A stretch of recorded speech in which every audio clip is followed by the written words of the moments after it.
Pai do Senhor, irmãos, amém. Deus abençoe os irmãos, a vida de cada um dos irmãos. Passando aqui para deixar um resumo do final da nossa aula de seitas e heresia. Ficou faltando a gente finalizar Testemunhas de Jeová, Testemunhas de Yehoshua e o Ministério Voz da Verdade. Não sei quanto tempo, irmão, nós vamos vivenciar essa situação, mas enquanto isso, nós vamos fazendo como pode, tá? Eu vou fazer um resumo aqui dessas 3 matérias, para a gente também não ficar perdido. Em um próximo vídeo eu vou já gravar para os irmãos a nossa primeira aula sobre eclesiologia, o estudo da igreja. Amém? Então, dando sequência aqui, irmãos, antes da gente entrar aqui na revista, eu queria ler um texto com os irmãos.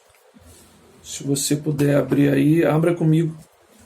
Primeira carta que o apóstolo Paulo escreve à cidade de Corinto, capítulo 11, verso de número 19. Primeira carta que o apóstolo Paulo escreve à cidade de Corinto, aos Coríntios, capítulo 11, verso de número 19. Para a gente entender e compreender essa ideia de seita, né, irmão? Sempre houve seitas e heresias dentro da igreja, sempre houve, não é algo novo, inventado por nós. Você notar, quando Jesus aparece no cenário religioso da época, já tinha a seita dos saduceus, já tinha dos escribas, a seita dos fariseus, então já tinha algumas seitas já que permeavam já o cenário religioso da época. Então sempre houve, sempre teve aquelas pessoas que interpretassem de má fé, né, a palavra de Deus, tentando trazer os incautos para os seus curral religioso. Sempre teve. Diz assim: e até importa que haja entre vós heresias, para que os que são sinceros se manifestem entre vós. Isso é um problema que está acontecendo na igreja de Corinto. O apóstolo Paulo vai dizer que até importa que apareça, sejam faladas heresias, que quando as heresias são colocadas para fora, os sinceros aparecem para combater essas heresias, melhores do que elas serem incultadas, serem transmitidas de forma sorrateira. Então, quando eles aparecem, os verdadeiros aparecem e acabam rebatendo e desfazendo essas heresias, certo? Então, partindo aqui, para a gente finalizar, Testemunhas de Jeová, todos ou já foi, de uma certa forma, parados por eles, ou já foi visitado por eles em casa, ou até mesmo tem um parente, né, um familiar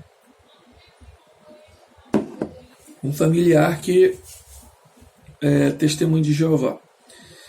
E vamos ver que eles tem muita coisa errada, né, entre eles, né? Ensinam muita coisa que não está condizente com a palavra de Deus. Então vamos lá, página de número 57, Testemunhas de Jeová. O fundador desta seita é Charles Taze Russell, nascido em 16 de fevereiro de 1852, nos Estados Unidos. Participou da igreja presbiteriana e ele teve um contato, irmãos, com um adventista chamado William Miller. Conhece William Miller? Guilherme William Miller, que é o mesmo fundador da igreja adventista do sétimo dia. Olha onde ele foi beber. Olha a fonte dele. Esta influência resultou em calcular a volta de Cristo para terminar com o poder do diabo.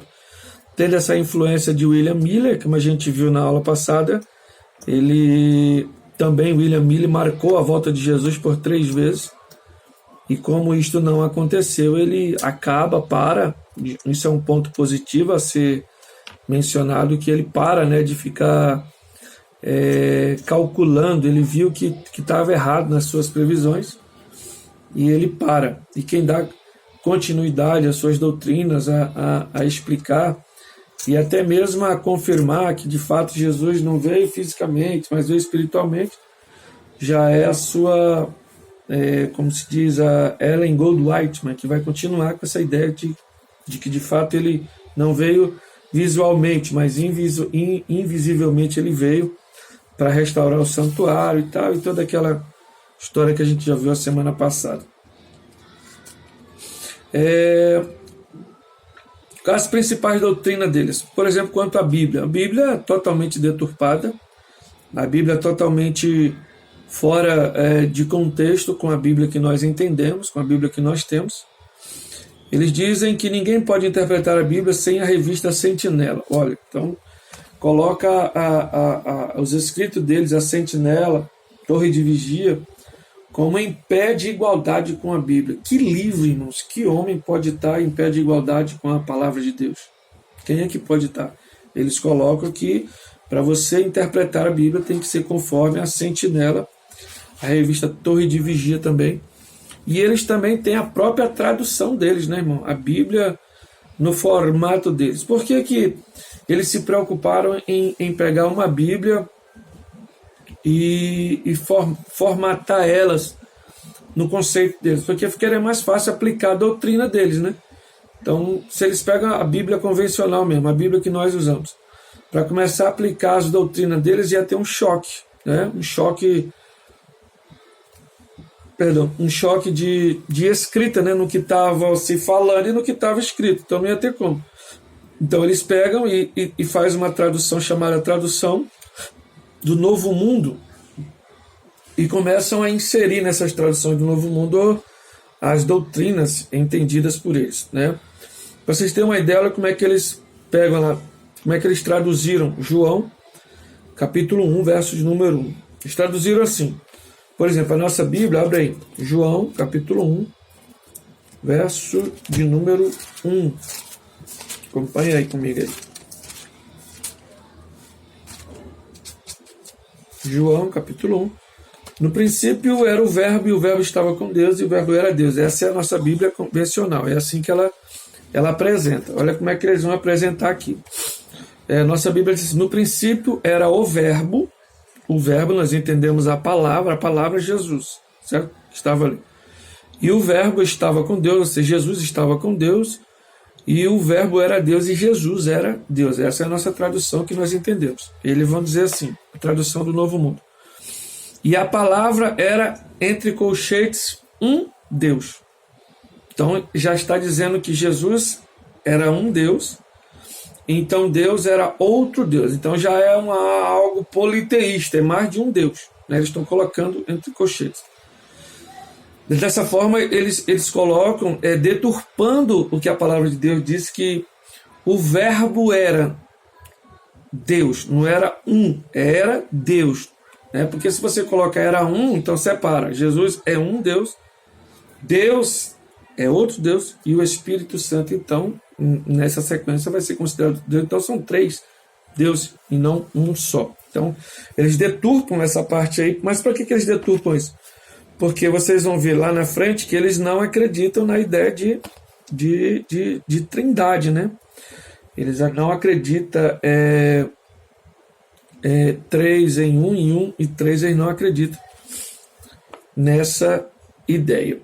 O Dr. Bruce Metzinger, da Universidade de Princeton, ele escreveu algo interessante. Ele vai dizer assim: essa tradução é horripilante, errônea, perniciosa, repreensível. Isso demonstra que as testemunhas de Jeová são politeístas. Nesse sentido, se eles colocarem dessa forma, neles são politeístas, porque estão colocando Jesus como um Deus. Deus mais um. Né? E o Espírito Santo eles não acredita, mas eles, se você pegar que Jesus é um e Deus é outro, já não é mais um, já é dois. Né? Então já está fora. Até mesmo do que eles acreditam. Outro problema deles, então essa aqui é a ideia da tradução do Novo Mundo, é colocar uma visão eles tiveram que fazer isso pelas deturpações que eles fizeram. Eles não teriam que fazer isso aí para estar condizente com as doutrinas deles. Por exemplo, então, vamos lá partir agora, página 58, falar um pouco sobre a Trindade, como é que eles entendem essa ideia. Nós entendemos, irmãos, que Deus é único, tá? Deus, como a Bíblia vai ensinar, é único. Não existe outro Deus. Só existe um Deus que se manifesta de forma de três formas distintas, mas é um só Deus. Quando o Pai age, o Filho e o Espírito Santo estão de acordo. Quando o Filho age, o Pai e o Espírito Santo estão de acordo. E quando o Espírito Santo age, o Pai e o Filho estão de acordo. Não temos nenhum problema em aceitar isso aqui. Então, na página de número 59, nós vamos falar da unidade de Deus. Nós entendemos que Deus é único. Eles vão falar sobre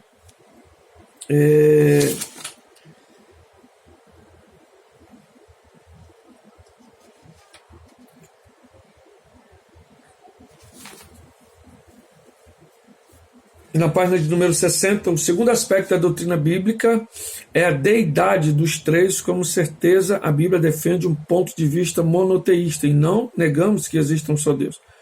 Mas o que levou a igreja a ir além destas indicações foi o próprio testemunho bíblico que completou a ideia de que as três pessoas são Deus. Então, uma ideia que nós aprendemos e acreditamos. Deus é um Deus único, porém se manifesta em três pessoas. Tem a divindade de Jesus Cristo também, que nós estamos vendo aqui na página de número 60, vai falar sobre a divindade de Jesus Cristo. Quando a gente lê aqui, está escrito ao que tudo indica, os versos 5 a 11, de quando você lê aos Filipenses, era um hino da igreja primitiva e que Paulo toma como base para que os seus leitores pratiquem a humildade. Paulo diz, pois ele, subsistindo em forma de Deus, não julgou como usurpação ser igual a Deus. Ele não usurpou ser igual a Deus na ideia de, como ser humano, aquilo que fazia falta para ele, tinha necessidade, ele não usou dos seus poderes para isso. Note que todo o poder que Jesus vai usar, ele usa sempre em prol do próximo e ele vai usar porque o Espírito Santo, a Bíblia diz que o Espírito Santo lhe ungiu para curar, lhe ungiu para libertar os cativos, para salvar os perdidos, para dar vida àqueles que estavam em decadência moral e espiritual. Então, ele vai fazer uso disso em prol dos outros, não em prol dele, como Deus que ele era. Ele não usa como usurpação ser igual a Deus para satisfazer seus desejos próprios. Ele não vai fazer isso, certo? Ele faz para com os outros que necessitam dele. Outra passagem interessante é Hebreus 1. Vamos ler lá, Hebreus, capítulo de número 1. Irmãos, eu não vou me aprofundar muito, pois os irmãos têm aí a revista em casa. É para não ficar perdida mesmo essa aula, mas os irmãos se apeguem com a revista aí, dê uma lida aí, que com certeza vai ter, porque senão o vídeo vai ficar muito, muito extenso. Hebreus 1:1. Havendo Deus antigamente falado muitas vezes e de muitas maneiras aos pais pelos profetas, e a nós falou-nos nesses últimos dias pelo Filho, a quem constituiu o herdeiro de tudo, por quem fez também o mundo. Quando a gente vai para Colossenses 1, do 16 em diante, a gente vai ver que Deus, por causa de Jesus, né? Foi Jesus como o cabeça, porque dele, por ele, para ele são todas as coisas. Então a Bíblia atesta a unidade de Deus, a divindade de Jesus. Quando nós vamos lá para a página de número 66, vai falar da divindade do Espírito Santo. Isso fica bem enraizado para nós quando nós vamos lá em Atos, capítulo de número 5. Atos, capítulo de número 5. Nós vamos ver lá a passagem de Ananias e Safira. Os irmãos lembram da situação. Atos, capítulo 5, verso de número 3, diz assim: Disse então Pedro, Ananias, por que encheu Satanás do teu coração para que mentisse ao Espírito Santo? Não mentistes aos homens, mas a 3. Não mentisse ao Espírito Santo e retivesse parte do preço da herdade. 4. Guardando não ficava para ti, e vendida não estava em teu poder, porque formastes este desígnio em teu coração. Não mentistes aos homens, mas mentistes a Deus. Ora, se ele está falando da mesma pessoa no verso de número 3, e esta mesma pessoa ele está identificando que o Espírito Santo é Deus, não tem questionamento aqui, irmãos. Não precisa ser teólogo, não precisa ser esperto para compreender a leitura e ver que o apóstolo Pedro está testificando que Deus e o Espírito Santo é a mesma coisa, é a mesma pessoa. Não tem o que se acrescentar aqui, certo? Então, nós temos a doutrina da Trindade, é bem da verdade uma coisa que eles vão alegar, mas não está escrita a palavra Trindade na Bíblia. É verdade, não tem. Não tem a palavra Trindade, mas você vai achar, por exemplo, no batismo, em nome do Pai, do Filho e do Espírito Santo, você coloca em pé de igualdade tanto o Filho como o Espírito Santo diante da pessoa de Deus. E inúmeras outras passagens que a gente vai ver essa sequência, quando a gente fala, por exemplo, da bênção apostólica, por exemplo, que está lá em 1 Coríntios, capítulo de número 13, verso de número 13. Quando vai dizer 13, é 2 Coríntios 13:13. 2 Coríntios 13:13. A graça do Senhor Jesus Cristo, o amor de Deus e a comunhão do Espírito Santo estejam em todos vós. Amém. Está vendo?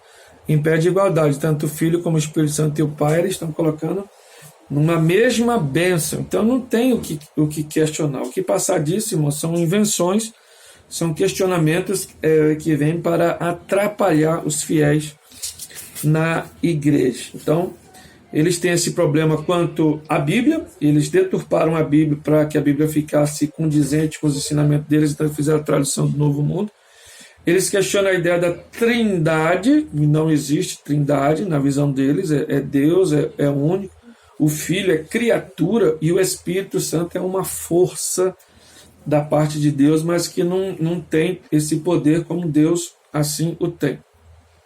Então tem o problema da Bíblia, que eles adulteraram, tem um problema da Trindade, que eles não acreditam, tem o problema do nome de Deus também, que o nome de Deus é Jeová. Quem não clamar o nome de Jeová está fora, está perdido. Irmãos, a gente sabe que não é assim, a gente tem muitas referências de como, de fato, nem o tetagrama, o YHWH, ele é impronunciável, não tem nem como pronunciar isso aí, né? Então, o próprio judeu mesmo, ele não toma a pronúncia de Deus em vão, porque eles têm como sagrado isso. Então, e a pronúncia correta, exata, não tem como sabermos, tá? Esse nome, até o nome Jeová, é um nome que foi aportuguesado para uma boa... Yahvé, Jeová, e ficou Jeová. A ideia mais ou menos é essa aí, tá? Então, não tem como a gente saber de fato o nome mesmo, né? O próprio judeu mesmo, ele tem um receio tremendo em ficar falando o nome de Deus, quanto mais nós aqui, né? Acertar o nome de fato, Jeová. Porém, eu creio que Deus não vai deixar ninguém de fora por errar a pronúncia do seu nome, né? A intenção do seu coração é que vale. Então eles têm esse questionamento também da questão do nome de Jeová, que o nome faz toda a diferença, tá? Então, quanto a isso, não tem. Vai falar também aqui um pouco da escatologia deles, que é muito rasa, que é muito fraca, né? Eles não têm muito argumento a esse respeito. Em referência a nós, na página 73, você vai ver aqui a letra A, a letra B, a letra C, D, E, F, muitos argumentos em prol da nossa escatologia. Então, página 74, céu e inferno. Essa ideia de inferno para eles morreu, o inferno já é ali, o túmulo, não tem essa ideia de castigo, nada dessas coisas não, que o castigo em si já é a ideia da morte já seria o inferno. E quando fala em céu, então, só está reservado para os 144 mil. Dentro da visão deles, só os 144 mil, tá? Página 75, existem outros grandes absurdos doutrinários das testemunhas de Jeová, como por exemplo, de que Cristo voltou em 1914, em 1918 ele veio para o seu templo, que são os 144 mil, que ele constituiu a igreja. Segundo eles, em 1918, Cristo ressuscitou seu pequeno rebanho, cumprindo 1 Tessalonicenses 4:16. Né? Então, dentro da visão deles, Jesus até já voltou. Né? Então, o que estaria para acontecer aí era somente o final de tudo e ser construída aqui uma nova Jerusalém, onde todos iriam morar, sem problema nenhum. Aquela foto que eles têm lá como se diz, do leão brincando com as crianças, ovelhinha brincando com os leões e tal. Essa é a ideia. Qual é a ideia de salvação deles? Eles não creem no sacrifício de Cristo como algo que garanta a vida eterna. O sacrifício apenas proporciona uma nova oportunidade. Jesus expiou o pecado apenas de Adão e retirou a pena de morte. A salvação vem também a partir da prática de boas obras, principalmente assistindo às suas reuniões. Lembra que eu falo para vocês sempre que toda seita ela tem essa ideia de exclusividade. Toda vez que essa ideia de exclusividade entra, irmãos, é seita. Porque Jesus vai dizer que não existe salvação em outro nome. Então, a salvação é no nome de Jesus e acabou. Tá? Então, não tem salvação em outro lugar e de outras formas. Então, você olha, se você vê por aí alguém fala, não, tem que vir para a minha igreja, para a minha denominação, porque aqui você vai encontrar salvação. Isso é proselitismo religioso, irmãos, tá?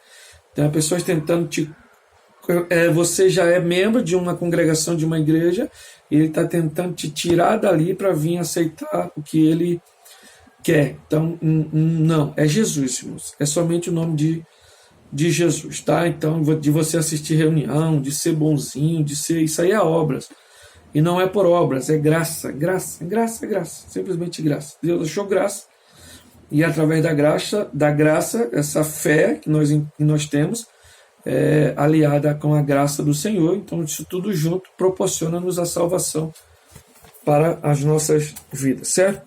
Outro problema que eles têm também é a ideia da transfusão de sangue, irmãos, né? Eles têm essa ideia também de não fazer transfusão de sangue, erroneamente, certo? Agora, onde apareceu essa ideia, irmão? Está na página de número 77. Vamos ver lá, que eu achei interessante isso aqui. Olha o que eles vão dizer. Olha só, a origem da proibição de transfusão de sangue entre os testemunhos de Jeová.